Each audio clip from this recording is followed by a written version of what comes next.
Hi hello ನಮಸ್ತೆ, welcome back to my YouTube channel. So ಇವತ್ತು ಗಿಣ್ಣ ಎಷ್ಟು ಚೆನ್ನಾಗಿ ಬಂದಿತ್ತು ಅಂತ ಹೇಳಿದ್ರೆ, ಗಿಣ್ಣ ತುಂಬಾ ರುಚಿಯಾಗಿತ್ತು. ನನಗಂತೂ ಈ ಗಿಣ್ಣ ಅಂದರೆ ಪಂಚಪ್ರಾಣ. ಹೇಳಬೇಕು ಅಂದರೆ ತುಂಬ ಇಷ್ಟಪಡ್ತೀನಿ. ಗಿಣ್ಣ ಆಗಿರ್ಬೋದು, ಆಮೇಲೆ ಏನೇನು ಮಿಲ್ಕಲ್ಲಿ ಏನೇನು ರೆಸಿಪಿ ಮಾಡ್ತಾರೋ ಅದೆಲ್ಲ ಕೂಡ ಇಷ್ಟ ಆಗುತ್ತೆ. ಅದರಲ್ಲೂ ಈ ಗಿಣ್ಣ ಪ್ಯೂರ್ ಆಗಿರೋ ಅಂತಹ ಗಿಣ್ಣ ತುಂಬಾ ಇಷ್ಟ ನನಗೆ. ಸೊ ನೋಡಿ ಎಷ್ಟು ಚೆನ್ನಾಗಿ ಬಂದಿದೆ ಅಂಥೇಳಿ, ಅಷ್ಟೇ ರುಚಿಯಾಗಿ ಬಂದಿದೆ. ಪರ್ಫೆಕ್ಟ್ ಅಂತಲೇ ಹೇಳ್ಬೋದು.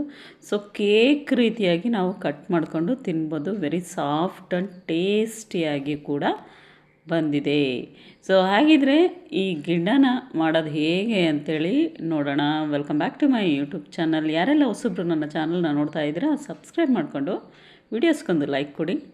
ಸಿಟಿ ಜನರಿಗೆ ಈ ಹಾಲು ಸಿಗೋದಿಲ್ಲ. ಸೊ ಬಹಳ ವಿರಳ. ಯಾರಾದರೂ ಹಳ್ಳಿಯವ್ರ ಕಡೆಯಿಂದ ತರಿಸ್ಕೊಳ್ಬೇಕಾದ್ರೆ ಮಾಡ್ಕೊತಾರೆ. ಸೊ ಆಮೇಲೆ ಇವಾಗ ರೆಡಿ ಪೌಡರ್ ಕೂಡ ಸಿಗುತ್ತೆ. ಸೊ ಪೌಡರ್ ಮೂಲಕನೂ ನಾವು ಇದೇ ರೀತಿಯಾಗಿ ಪರ್ಫೆಕ್ಟಾಗಿ ನಾವು ಗಿಣ್ಣನ ಮಾಡ್ಕೋಬೋದು. ಸೊ ಅದು ಹೇಗೆ ಅಂಥೇಳಿ ಕಮೆಂಟ್ ಮಾಡಿ. ನಾನು ನಿಮಗೆ ಪೌಡರ್ ಮೂಲಕ ಹೇಗೆ ಮಾಡೋದು ಗಿಣ್ಣನ ಅಂಥೇಳಿ ತಿಳಿಸ್ಕೊಡ್ತೀನಿ. ಸೊ ಈ ಗಿಣ್ಣ ಇದೆಯಲ್ಲ, ಇದು ಪ್ಯೂರ್ ಹಸು ಹಾಲಿನ ಗೀಬ್ ಹಾಲು ಅಂತ ಹೇಳ್ತಾರೆ ನಮ್ಮ ಕಡೆ ಎಲ್ಲ. ಸೊ ಗೀಬ್ ಹಾಲಿಂದ ಮಾಡಿರೋ ಅಂತಹ ಗಿಣ್ಣ. ಸೊ ಅದು ಹೇಗೆ ಮಾಡೋದು, ಸೊ ಪರ್ಫೆಕ್ಟಾಗಿ ನೋಡಿ ಎಷ್ಟು ಸಾಫ್ಟಾಗಿ, ತುಂಬಾ ಟೇಸ್ಟಿಯಾಗಿ ಕೂಡ ಇರುತ್ತೆ. ಆಮೇಲೆ ಇದರ ಒಂದು ಪೋಷಕಾಂಶ ಇರೋವಂತಹ ಒಳ್ಳೆಯ ಗುಣಗಳ ಬಗ್ಗೆ ತಿಳಿಯೋದಾದರೆ ತುಂಬಾ ಹೆಲ್ತಿಗೆ ಒಳ್ಳೆಯದು. ದೇಹದಲ್ಲಿನ ಬಿಳಿ ರಕ್ತ ಕಣಗಳನ್ನು ಹೆಚ್ಚಿಸುತ್ತೆ. ಅಲ್ಲದೆ ಈ ಹಸುವಿನ ಹಾಲು ಅಂದರೆ ಹಸು ಅಥವಾ ಎಮ್ಮೆ ಕರು ಹಾಕಿದ 1 ದಿನ 2 ದಿನ 3 ದಿನದ ಹಾಲನ್ನು ತಗೊಂಡು ನಾವು ಮಾಡೋ ಅಂಥದ್ದು. ಸೊ ಇದು ತಾಯಿ ಹಾಲು ಎಷ್ಟು ಮುಖ್ಯನೋ ಹಾಗೆಯೇ ಕರುಗೆ ಹಸುವಿನ ಹಾಲು, ಈ ಹಾಲು ಗೀಬ್ ಹಾಲು ಕುಡಿಯೋದ್ರಿಂದ ಕರುನ ಬೆಳವಣಿಗೆ ಕೂಡ ಚೆನ್ನಾಗಾಗುತ್ತೆ, ಪೋಷಕಾಂಶಗಳು ಕೂಡ ದೊರೆಯುತ್ತೆ. ತಾಯಿಗೆ ಮಗು ಹಾಲು ಹೇಗೋ ಹಾಗೆಯೇ ಕರುಗೂ ಕೂಡ ಇದರಿಂದ ಒಳ್ಳೆಯ ಬೆನಿಫಿಟ್ಟು. ಸೊ ಇದು ಕರು ಗೀಬ್ ಹಾಲು ಅಂತ ಹೇಳ್ತೀವಿ ನಾವು. ಹಸುವಿನ ಅಲ್ಲಿ ಬರುವಂತಹ ಏನು ಕರು ಹಾಕಿದ ತಕ್ಷಣ 5 ದಿನದಿಂದ ಈಚೆ ಸಿಗುವಂತಹ ಹಾಲಿನಿಂದ ಮಾಡಿರೋ ಅಂಥದ್ದು. ತುಂಬ ಟೇಸ್ಟಾಗಿತ್ತು. ಬಹಳ ಅಪರೂಪ ನಮಗೂ ಇದು ಸಿಕ್ಕಿದ್ದು. ತುಂಬ ಜಾಸ್ತಿ ಕ್ವಾಂಟಿಟಿನೇ ಸಿಕ್ಕಿತ್ತು ಹಾಲು. ಸೊ ಕರು ಹಾಕಿದ ಇದು 2ನೇ ದಿನದ ಹಾಲು. ನೋಡಿ 2ನೇ ದಿನದ ಹಾಲು ತುಂಬ ರುಚಿಯಾಗಿ ತುಂಬ ಟೇಸ್ಟಾಗಿ ಕೂಡ ಬಂದಿತ್ತು. ಹಾಗಿದ್ರೆ ಬನ್ನಿ ಹೇಗೆ ಮಾಡೋದು ಅಂಥೇಳಿ ತಿಳಿಸ್ಕೊಡ್ತೀನಿ. ನೋಡಿ, ಇವಾಗ ಒಂದು ಬೌಲಿಗೆ ನಾನು 1 ಲೀಟರ್ ಆಗೋವಷ್ಟು ನಂದಿನಿ ಹಾಲನ್ನ ಹಾಕ್ತಾಯಿದ್ದೀನಿ. ಕಾಯಿಸೋದೇನು ಬೇಡ, ಕಾಯಿಸುವ ಅವಶ್ಯಕತೆ ಇಲ್ಲ. ಪ್ಯಾಕೆಟ್ ಹಾಲನ್ನೇ ಹಾಗೆಯೇ ಹಾಕ್ಬೋದು.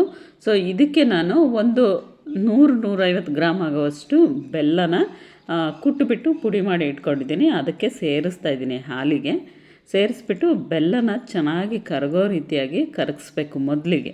ಸೊ ಗೀಬ್ ಹಾಲು ಹಾಕೋಕ್ಕಿಂತ ಮುಂಚೆನೇ ಈ ಡೈರಿ ಹಾಲಿಗೆ ಬೆಲ್ಲನ ನೀಟಾಗಿ ಕರಗೋವರೆಗೂ ಈ ರೀತಿಯಾಗಿ ಕರೆಸ್ಕೊಳ್ಳಿ. ಸೊ ನೋಡಿ ಕರಗಿದೆ. ಇನ್ನು ಸ್ವಲ್ಪ ತಳದಲ್ಲಿದ್ದರೂ ನಡೆಯುತ್ತೆ. ಸೊ ಕರಗುತ್ತೆ. ಸೊ ಇವಾಗ ಕಂಪ್ಲೀಟಾಗಿ ಕರಗಿದ ನಂತರ ನೋಡಿ, ಇವಾಗ ನಾನು ಗೀಬ್ ಹಾಲು ಇದು ಒಂದು ಅರ್ಧ ಲೀಟ್ರ್ ಆಗೋವಷ್ಟು ಇದೆ. ತುಂಬ ಚೆನ್ನಾಗಿತ್ತು, ಫ್ರೆಶ್ಶಾಗಿ ಕೂಡ ಇತ್ತು. ಇದನ್ನು ಇವಾಗ ಈ ಒಂದು ಬೆಲ್ಲ ಕರಗಿಸಿದ್ನಲ್ವ, ಸೊ ಈ ಡೈರಿ ಹಾಲಿಗೆ ಹಾಕ್ತಾಯಿದ್ದೀನಿ ಮಿಕ್ಸ್ ಮಾಡಿ. ಸೊ ವಿಡಿಯೋನ ಕಂಪ್ಲೀಟಾಗಿ ನೋಡಿ. ಹಾಗೆಯೇ ಯಾರೆಲ್ಲ ಹೊಸಬ್ರು ನೋಡ್ತಾ ಇದ್ದರೆ ಇವಾಗಲೇ ಹೋಗಿ ಸಬ್ಸ್ಕ್ರೈಬ್ ಮಾಡ್ಕೊಳ್ಳಿ. ಪಕ್ಕದಲ್ಲಿರೋ ಬೆಲ್ಲೈಕನ್ನ ಪ್ರೆಸ್ ಮಾಡಿ. ನಾನು ಹಾಕೋ ಎಲ್ಲ ನೋಟಿಫಿಕೇಷನ್ ಕೂಡ ನಿಮ್ಮ ಒಂದು ಚಾನಲ್ಗೆ ಬರುತ್ತೆ. ಹಾಗೆಯೇ ನನ್ನ ಚಾನಲಲ್ಲಿ ಎಲ್ಲ ಥರದ ವೀಡಿಯೋಸು ಇದೆ. ಕುಕ್ಕಿಂಗ್ ವೀಡಿಯೋಸ್ ಆಗಿರ್ಬೋದು, ಸೊ ಒಂದು ಒಳ್ಳೆ ಇನ್ಫಾರ್ಮೇಷನ್ ವೀಡಿಯೋಸ್ ಆಗಿರ್ಬೋದು, ಎಲ್ಲ ರೀತಿಯ ವೀಡಿಯೋಸು ಇದೆ. ನಂತರ ಮಿಕ್ಸ್ ಮಾಡಿದ ನಂತರ ಒಂದು ಪಾತ್ರೆಯಲ್ಲಿ ಏನು ನೀವು ಮಾಡ್ತಿರಲ್ಲ, ಸೊ ಆ ಪಾತ್ರೆಯಲ್ಲಿ ಒಂದು ಸ್ಕ್ವೇರ್ ಶೇಪು ಇಲ್ಲ ರೌಂಡ್ ಶೇಪ್ ಇರೋ ಅಂಥ ಪಾತ್ರೆಯಲ್ಲಿ ಸೊ ಇವಾಗ ಜಾಲರಿ ಮುಖಾಂತರ ಇದನ್ನೆಲ್ಲದನ್ನು ಕೂಡ ಈ ರೀತಿಯಾಗಿ ನೀಟಾಗಿ ಸೋಸ್ಕೊಂಬಿಡಿ. ಸೊ ಸೋಸೋದ್ರಿಂದ ಬೆಲ್ಲದಲ್ಲಿರೋ ಅಂತಹ ಕಲ್ಲು ಕಸ ಕಡ್ಡಿ ಏನಾದರೂ ಇದ್ದರೆ ಹೋಗುತ್ತೆ ಅನ್ನೋದಕ್ಕೋಸ್ಕರ ಅಷ್ಟೇ. ಸೊ ಎರಡನ್ನೂ ಕೂಡ ಸೋಸ್ದಂಗೆ ಆಗುತ್ತೆ, ಗೀಬ್ ಹಾಲು ವಿತ್ ಡೈರಿ ಹಾಲು.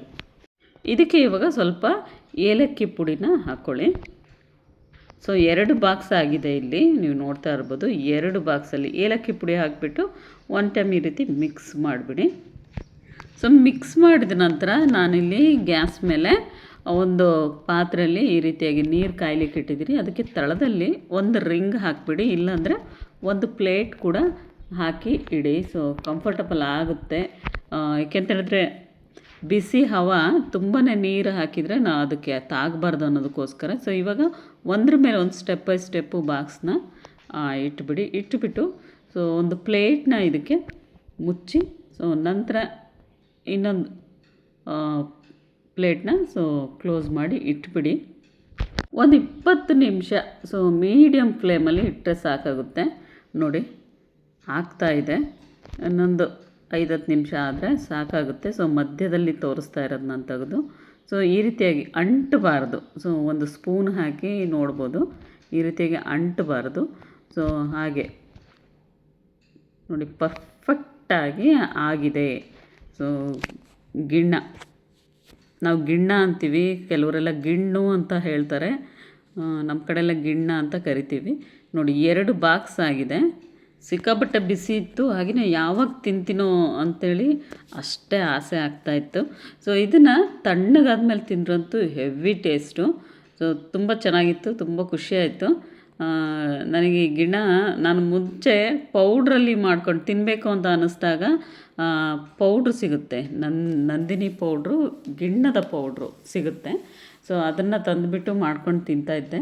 ಸೊ ಆಮೇಲೆ ಎಲ್ಲಾದರೂ ರೆಡಿ ಗಿಣ್ಣನೇ ಸಿಗುತ್ತೆ ಬೇಕ್ರಿಗಳಲ್ಲೆಲ್ಲ, ಅದನ್ನು ತಗೊಂಡು ತಿಂತಾಯಿದ್ದೆ. ಸೊ ಇವಾಗ ಹಾಲು ಸಿಕ್ಕಿ ನಾನೇ ಮಾಡಿರೋದಂತೂ ಇನ್ನೂ ಖುಷಿ, ಅದರಲ್ಲೂ ತುಂಬ ಚೆನ್ನಾಗಿ ಬಂದಿರೋದಂತೂ ಇನ್ನೂ ಖುಷಿ. ಸೊ ನೋಡಿದ್ರಲ್ವ ಎಷ್ಟು ಚೆನ್ನಾಗಿ ಎಷ್ಟು ಟೇಸ್ಟಾಗಿ ಮಾಡ್ಕೋಬೋದು ಅಂಥೇಳಿ. ಸೊ ಆರೋಗ್ಯಕ್ಕೂ ಕೂಡ ಒಳ್ಳೆಯದು ಇದನ್ನು ತಿನ್ನೋದ್ರಿಂದ. ಹೇಗಿತ್ತು ಇವತ್ತಿನ ಒಂದು ವಿಡಿಯೋ ಅಂಥೇಳಿ ಕಮೆಂಟ್ ಬಾಕ್ಸಲ್ಲಿ ತಿಳಿಸಿ ಫ್ರೆಂಡ್ಸ್. ಹಾಗೆಯೇ ನಿಮ್ಮ ಕಡೆ ಇದನ್ನು ಏನಂತ ಕರಿತೀರಿ ಅನ್ನೋದು ಕೂಡ ತಿಳಿಸಿ. ಓಕೆ, ನೆಕ್ಸ್ಟ್ ವ್ಲಾಗಲ್ಲಿ ಮತ್ತೆ ಇನ್ನೊಂದಷ್ಟು ವೀಡಿಯೋಸೊಂದಿಗೆ ಮತ್ತೆ ಸಿಗ್ತೀನಿ ಫ್ರೆಂಡ್ಸ್. ಟೇಕ್ ಕೇರ್ ಎಲ್ರಿಗೂ. ಹೀಗೆ ನನ್ನ ಚಾನಲ್ಗೆ ಸಪೋರ್ಟ್ ಮಾಡಿ, ನೀವಿದ್ರೇ ನನ್ನ ಚಾನಲ್ಲು. ಸೊ ಟೇಕ್ ಕೇರ್ ಎಲ್ರಿಗೂ. Love you all friends. Take care.